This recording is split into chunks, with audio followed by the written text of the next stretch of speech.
We discussed previously finding the area of different two-dimensional objects. We started with the rectangle, which is a very basic shape, and the area of any rectangle is equal to the horizontal base times the vertical height. We always use the perpendicular height in calculating the area of any two-dimensional object. We never consider the slant height in calculating the area. And we discussed the trapezium as well, where the area of a trapezium is equal to half, in brackets, the sum of the two parallel sides, all multiplied by the vertical height or the vertical distance between the two parallel sides. And at last, before I talk about this, and we also discussed the area of kite, which is equal to half times the product of the diagonals or of the two diagonals, the horizontal as well as the vertical. And at last, we discussed finding the area of any triangle, whether it's a scalene, it's an isosceles, or it's an equilateral, a right angle triangle. There is one general formula of finding the area of a triangle, which is equal to half times the horizontal base times the vertical distance on the one base. Now we are going to discuss this shape that we have in hands, and we have a very basic question in here. This is a parallelogram. How do I know that? Every two opposite sides are equal and parallel. Every two opposite sides are equal and parallel. So the parallelogram has four sides, and every two opposite sides are parallel and equal. Again, we never ever consider the slant height to calculate the area. So, if I consider the 10.1 as my horizontal base, they gave us already the vertical distance between the two parallel sides or the two parallel bases. If this is the base, this is another base. If this is the floor, so this is the rooftop. So the distance between them, the vertical distance between them, the distance that creates 90 degrees with the base, that's what I consider in calculating the area. So area of the parallelogram is no different from calculating the area of a rectangle. So the general formula, so this is a parallelogram, you need the base and you need the perpendicular height to calculate the area. So, the general formula of finding the area of a parallelogram is equal to base times the perpendicular height. Let's substitute in this general formula here. So, the base is equal to 10.1 and the perpendicular height is 7. So, this is now ready to be inserted in the calculator, and if you do so, the answer will be 70.7, and like we explained before, the measurement unit of an area is always in meter squared or millimeter squared or centimeter squared and so on. It depends on the measurement units of all dimension that is provided in the question.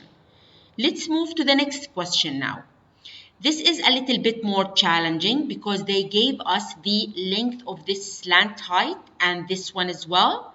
And if we consider once again, this is 10, so this one is 10. If we consider this as our base, and to calculate the area of a parallelogram, we need the horizontal base as well as the perpendicular height. Now, the challenge in this question, the perpendicular height is not provided as it was in the previous question. So we need to find the perpendicular height. And how do we do that? So once again, the parallelogram, the base is 10. The perpendicular height is unknown, and that's what I need to find. So we can complete here the triangle. So this is the base, and the vertical distance between the two parallel sides. As you can see, when I create it, we can have a triangle in here. So we're going to use the rules of finding missing sides in any triangle to find this perpendicular height. So if this angle is 70, this side is 7, let's see how we're going to calculate the red line here, or the red height. Let's enlarge the this part of the image, this part. Let's enlarge it. So if this is 70, this is perpendicular on both sides, so it means this angle is 90 here. So you need to find this angle as well. So this is 90, this is 70, so this one is going to be 20 degrees, because all angles in a triangle add up to 180. Now, to find, we want this side here, which is the height, or the vertical distance between the two parallel sides. Okay, if you consider the 70 as a given angle, so this red side is the opposite side to 70. And the 7 is the hypotenuse in this right angle triangle. If you are trying to find the opposite side, the angle is known and the hypotenuse is known. So which of the three rules are you going to use? The sine, the cosine, or the tan? So this is one way to think of the question. Another way to think of the question is to use the sine rule. And to use the sine rule, we named each point here as S, N, T, for example. So angle S is equal to 70. The opposite side to angle S is this, is NT side, which we're going to call it as S small. The angle N is equal to 90. The opposite side to angle N is 7. So we're going to call this as N small. So N small is equal to 7 centimeter. Angle T capital is equal to 20. The opposite side to angle T capital is NS. We can call it T small as following. So in triangle SNT, angle S is 70 and side S is NT. So this is side S. Angle N is 90. The opposite side to it is the 7 centimeter. We're going to call it N small. And angle T is equal to 20. So SN, we're going to call it T small. Now, we can apply. So we can apply now the sine rule, which is as following. The side over sine of the angle that is opposite to that one side. So side S, the opposite angle to it is this angle, which is the 70, sine of S, and is equal to, so we need to write the three fractions, and side N, which is this one here, side N, the opposite angle to it is the 90. So over sine of N capital is equal to side T. The opposite angle to side T is the 20, or sine of T capital. After you write the rule, so when we named each corner in this triangle, it's for us to write the sine rule in an easy way. Now we need to substitute. So the length of side S is unknown. So we're going to keep it as S. Sine of angle S capital is equal to 70. So it's sine of 70 is equal to side N is 7 over the opposite angle to side N is the 90 degrees. So over sine of 90 is equal to side T is unknown over sine of the opposite angle to side T is T capital, which is equal to 20 degrees. So T over sine of 20. That's how we substitute. And then you ask yourself, what is it that I'm trying to find here? We're trying to find S, the perpendicular height, on the base. So we're going to choose the first and the second fraction as following, and then we're going to apply cross multiplication. So you're going to end up with S is equal to 7 times sine of 70 over sine of 90.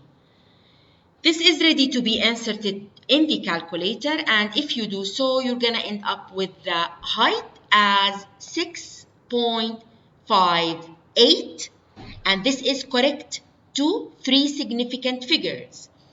6 is the first figure, 5 is the second, and 7 is the third. So when you stop at 7, you look at the right. 7 is greater than 5, so it's going to bring the 7 up. So the final answer is 6.58 centimeter. Now, what's actually asked in the question is the area. Let me remind you once again, the parallelogram, you need the base, which is 10. It's given to me in the question. And we calculated the height, which is 6.58 centimeter, and this is correct to three significant figures. Okay, now we're going to write the general formula of finding the area of a parallelogram, which is equal to base times the perpendicular height. Let's substitute in this formula. So the base is 10 times 6.58. Of course, you write it completely because we only round the final answer here. So when you multiply it, area of the parallelogram is going to be 65.8 centimeter squared, and this is correct to three significant figures. 6 is the first figure, 5 is the second, 7 is the third. Stop at 7, look at the right. 7 is going to bring this one up because it's more than 5. So the final answer will be 65.8 centimeter squared. I would like you to think of this question, which is similar to the one that we solved previously. If you struggle with any of the steps, please go back to the previous question and watch the video once again until you can solve this one on your own from A to Z. Thank you so much for watching, sharing, and subscribing to my YouTube.